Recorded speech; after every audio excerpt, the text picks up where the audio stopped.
cosa. Ahora vamos a la Casa Blanca. ¿Qué le va a decir a Y les dirá que la gente está del frenando mundo? a los chinos. ¿Cómo? Porque les debe decir que está frenando a los Frenando. chinos. Claro, porque a su vez en el mundo hay una disputa estratégica entre los Estados Unidos y China, que es una disputa creciente que se plantea en todo el escenario internacional, no con la Argentina. El mundo no está mirando a la Argentina. La Argentina es un escenario más. Hay una demanda, una presión o una inquietud de los Estados Unidos porque la Argentina tiene una política exterior que coquetea en algunas situaciones que comprometen intereses de seguridad y de defensa que en el ámbito interamericano son complicados, que tienen que ver con los avances que hizo este gobierno con China. Y más a eso le debe decir que lo está frenando. Dice, le debe decir que lo está frenando. Está Rafa Maturruiz en la Casa Blanca, tengo entendido. Rafa, buenas tardes. ¿Y qué tal, María Laura? ¿Cómo les va? Muy buenas tardes. Bueno, es verano allá, hace mucho calor y ahí está él con las noticias, las últimas noticias de que siguen los Estados Unidos apoyando a la Argentina. ¿En esta circunstancia, Rafa, también?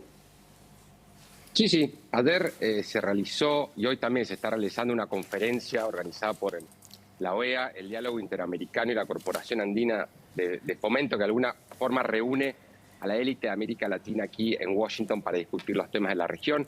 Estuvieron Juan González, el principal asesor de Biden para América Latina, y Brian Nichols, que es el jefe de la diplomacia norteamericana para la región. Pude hablar ayer con ambos, les pude preguntar a ambos por el respaldo del gobierno de Biden a la Argentina y volvieron a insistir con el mismo mensaje que han dado hasta ahora. Estados Unidos quiere apoyar a la Argentina, entiende que la situación de la economía es muy frágil, muy delicada, y antes de expresar o de materializar ese apoyo, en el fondo obviamente quieren que la Argentina llegue a un acuerdo con el staff del organismo. Después va a haber una discusión en el board del organismo con el resto de los miembros del fondo, pero el mensaje, el guiño que dejó ayer el gobierno de Biden hacia la Argentina es que Estados Unidos quiere apoyar al país. Sí, está También bien. En términos generales, Nichols, perdón que te interrumpa, pero tenemos aquí a Iván Carrino, también a Mariano Causino, y estamos tratando de ver cuánto de lo que se dice es realidad. ¿Está al tanto el gobierno de los Estados Unidos de los desembolsos que quiere Massa?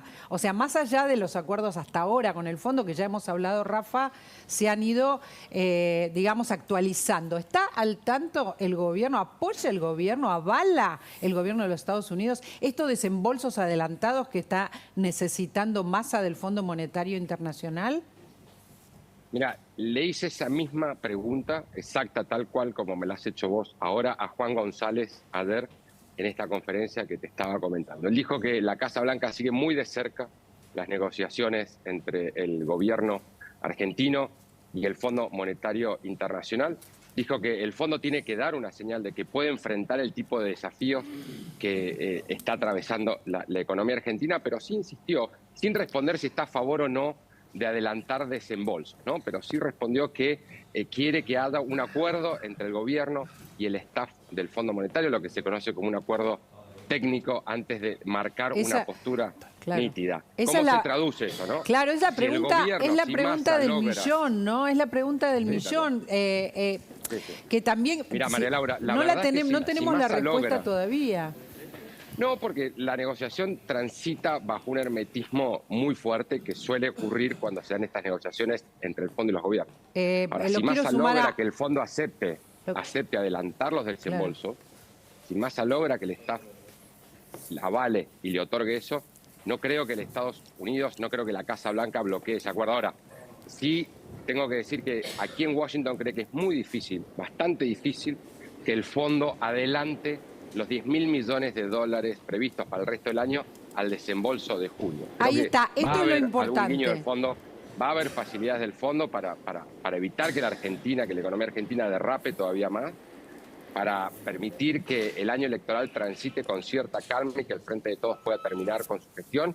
Pero de ahí a decir que le van a dar un cheque en blanco a Massa de 10.000 millones de dólares para que Massa pueda intervenir con libertad absoluta en el mercado de cambio, creo que es un salto muy, muy grande que no creo, por lo menos yo no veo que el fondo esté dispuesto a dar por ahora. Esto es lo importante, esto es lo que está diciendo Rafa, que es muy difícil que esto suceda. Es que porque la clave para entenderlo bien es que hay tres escenarios. Hay un local empate visitante como en el PRODE. La situación peor para Argentina es que se rompa el acuerdo con el FMI, porque Argentina tiene incumplimientos y entonces el FMI diga esto no sigue más y deje de girarle fondos. Eso es lo, como bien dice Rafa, tampoco hay mucha chance de que suceda, porque el FMI no quiere quedar en esa situación de bloquear directamente a la Argentina. Lo mejor que le puede pasar a Argentina o a Massa es conseguir adelantos de plata, que le den más plata ahora, lo que también es difícil que el FMI. El del medio es el que está diciendo Rafa, que es el importante de decir, bueno, probablemente lo que hagan es una negociación para pasarle en cómodas cuotas como está todo el cronograma realizado, que eso va a hacer que los pagos que tienen ahora en junio lo puedan hacer. Si no, Argentina tiene 2.700 millones de dólares que no puede pagar en junio. ¿Pero sería un adelanto? ¿No sería un adelanto como pide Massa? Para entenderlo, Rafa, ¿esto sería como un camino intermedio? En junio, sí. Este mes, el fondo, una vez que se apruebe esta quinta revisión del acuerdo, el fondo debería girar alrededor de 5.000 millones de dólares, ¿no? Que se van a ir en gran parte en un pago de deuda que hay que hacerle al fondo este mes. Ahora vos me decís, va a girar el fondo 10.000 millones de dólares, y los alrededor de 5.000 millones de dólares previstos para junio, más el desembolso de septiembre, el de diciembre, probablemente no, pero probablemente quede en un número intermedio, ¿no? Hay que decir también que Massa no solamente busca que el fondo anticipe desembolsos y que le permite intervenir en el dólar. También Massa busca un cambio de metas y también Massa busca una flexibilización del acuerdo, porque el acuerdo, hoy como está escrito, como quedó escrito al final de la última revisión, está caído, porque las metas de déficit fiscal, la meta de financiamiento monetario, no el están déficit, cumplidas, claro. las metas de reservas no están cumplidas. Entonces no es solamente el adelanto de eso, hay todo un paquete integral que en este momento se está negociando. La demora en la negociación, ¿no?, te indica que es una negociación bastante más áspera, creo, de lo que preveía el Palacio de Hacienda al principio. Quiero sumarlo a Mariano Causino, sobre todo lo que está contando Rafa, que es información, tiene la información caliente. Es muy improbable que esto que está pidiendo Massa suceda como él quiere, también en los Estados Unidos, y él desplegará toda su seducción, Mariano. Bueno, yo creo que Massa, te vuelvo a decir, es una persona hábil, es un político muy habilidoso, capaz de pasar de un lado al otro con alguna eficacia política, con un costo personal en cuanto a su opinión pública muy grande, y está haciendo lo que puede. Ahora está tratando de llevar este gobierno a un final más o menos ordenado, y ojalá que le salga, ¿no? Ahora, la inconsistencia de la economía argentina no la va a resolver con este tipo de situaciones. No, y además este gobierno ha agotado toda posibilidad de generar credibilidad, porque han mentido enormemente durante 20 años, no solamente ahora. Este es el cuarto gobierno kirchnerista, es probablemente el peor de todos, pero han sido un mal gobierno de Kirchner, unos muy malos gobiernos de Cristina y un horrible gobierno de Alberto Fernández. Y Massa hoy actúa como una especie de primer ministro, con un presidente que está totalmente desdibujado, ¿no? Pero en el mundo se ve esta situación. Y vuelvo a decir, la Argentina no es un país central en el mundo, de modo tal que el mundo no está esperando que hacemos nosotros. Lo que es probable es que el fondo no quiera que la Argentina termine en un colapso. La administración Biden, evidentemente, a través de Juan González, como bien dice el corresponsal, tiene una actitud medianamente positiva, porque en una región que está muy complicada no quieren que haya un problema en un país mediano como Argentina. Y en ese andarivel está funcionando, pero no se está resolviendo un solo tema de fondo y lamentablemente no se van a resolver hasta que no haya un nuevo gobierno. Vos sabés que a veces le preguntamos a Rafa qué pasa, yo creo que te lo hemos preguntado, Rafa, qué le pasa al gobierno de los Estados Unidos cuando el gobierno argentino, que necesita el fondo, que necesita a Estados Unidos, que es el accionista principal, va a China o seduce a China o le da negocios importantes a China o deja que conversa de 5G con China, todas estas cuestiones que son tan sensibles a los Estados Unidos. Hasta ahora lo que yo recuerdo de tus respuestas es que no es trascendental. ¿Te parece que después de este viaje, cuando vaya a Washington, nada va a suceder en relación a la postura de los Estados Unidos? Bueno, es probable que le hagan preguntas a Massa, ¿no? En sus reuniones privadas acerca de qué fue lo que acordó en China. Claro. Hay un tema muy sensible, que es qué va a pasar con la red 5G en la Argentina. Ahí hay una rivalidad muy fuerte entre Estados Unidos y China. Estados Unidos ha marcado su postura con mucha claridad. Ellos quieren que la red 5G quede en manos privadas, no quieren que quede en manos de Huawei, porque quieren que ahí hay un riesgo de seguridad nacional muy alto, ¿no?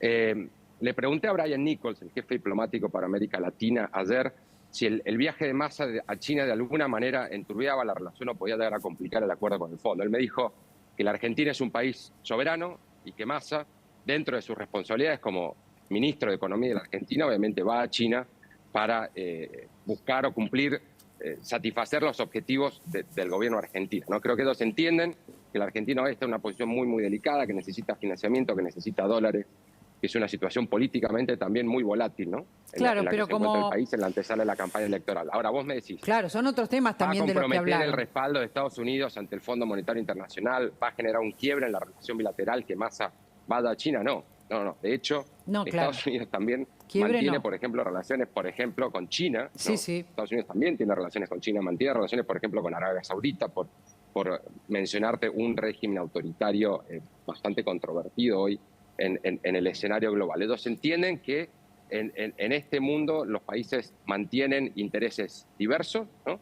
Y mantienen relaciones con todos los países según los intereses de cada nación. Déjame que te comente otra cosa más, ¿no? Hicieron bastante ruido esta semana aquí en Washington las declaraciones del presidente Lula sobre Maduro, Claro. en Brasilia, diciendo Claro. que lo que ocurre en Venezuela es una suerte de narrativa antidemocrática. Fue una declaración bastante fuerte de Lula. Sí. Ayer en esta conferencia que yo te decía, se habló mucho sobre esta declaración de Lula. Pero cuando vos ves las declaraciones de los funcionarios de Biden sobre lo que dijo Lula, ninguno quiso salir a confrontar abiertamente, ¿no? Pese a que el gobierno de Biden tiene una postura bastante clara con lo que ocurre en Venezuela, ¿no? John Kirby, que es el vocero del Consejo Nacional de Seguridad, dijo que estaban muy cómodos en la relación con Brasil y que podían mantener diferencias con amigos como Brasil. Ayer Juan González dijo que ellos también entienden que con Brasil van a tener similitudes, pero también diferencias, ¿no? Hay que decir que la Casa Blanca de Joe Biden ha mostrado un nivel de tolerancia mucho más alto, si se quiere, del histórico que ha tenido Estados Unidos cuando difieren algunas posiciones políticas con alguno de sus socios. Y Estados Unidos sigue viendo a la Argentina como un socio estratégico. Rafa, no quiero despedirme de vos sin mostrar lo que le pasó a Joe Biden, que no es menor. Joe Biden tiene ya 80 años y ayer se cayó, la imagen es muy fuerte, vamos a compartirla. Se cayó en un escenario, ¿verdad? Sí, estaba dando un discurso a graduados de la Fuerza Aérea. Ya había terminado de brindar el discurso y al dejar el escenario se tropezó con una bolsa de arena que ve en el escenario. Hubo dos personas que lo ayudaron a ponerse de pie. Señaló, ahí como estamos viendo en la imagen, la bolsa de arena por la cual se había tropezó, después fue a su asiento, no sufrió ninguna lesión de ningún tipo. El problema con esto, María Laura, que como vos decías, alienta una narrativa muy, muy fogoneada por el Partido Republicano, por la oposición republicana acá en Estados Unidos, de que Biden ya no está en condiciones de seguir ejerciendo la presidencia por su edad, ¿no? Biden ya es el presidente más viejo en la historia de Estados Unidos, y si llega a ser reelecto el año próximo, ¿no?, terminaría su segundo mandato con 86 años, ¿no?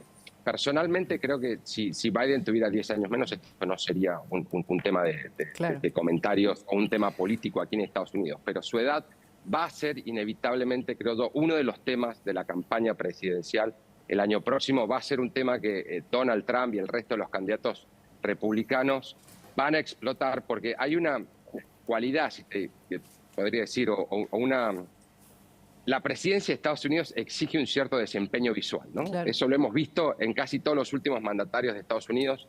No es solamente las decisiones que tienen que tomar, no las políticas que tienen que impulsar, la búsqueda de acuerdos con el Congreso. En ese frente, Joe Biden ha sido bastante efectivo hasta ahora en su gestión.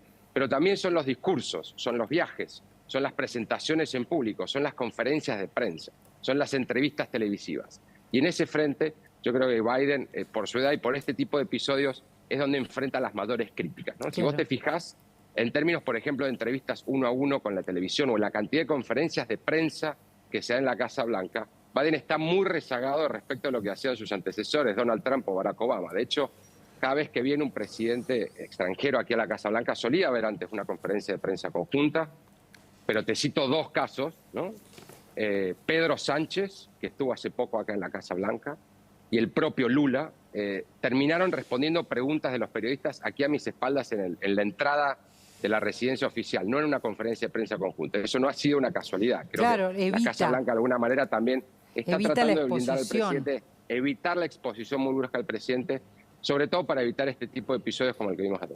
Evita la exposición porque hay muchas imágenes de él perdido. Bueno, esto es un caso de caída y se lo ve físicamente o disminuido físicamente o perdido cuando señala algo y no hay nada. En fin, esto que estás describiendo que es muy importante para la comunicación, más allá de lo que él pueda conseguir políticamente. Rafa, es un lujo siempre tenerte. Muchas gracias por tanta información y tan buena.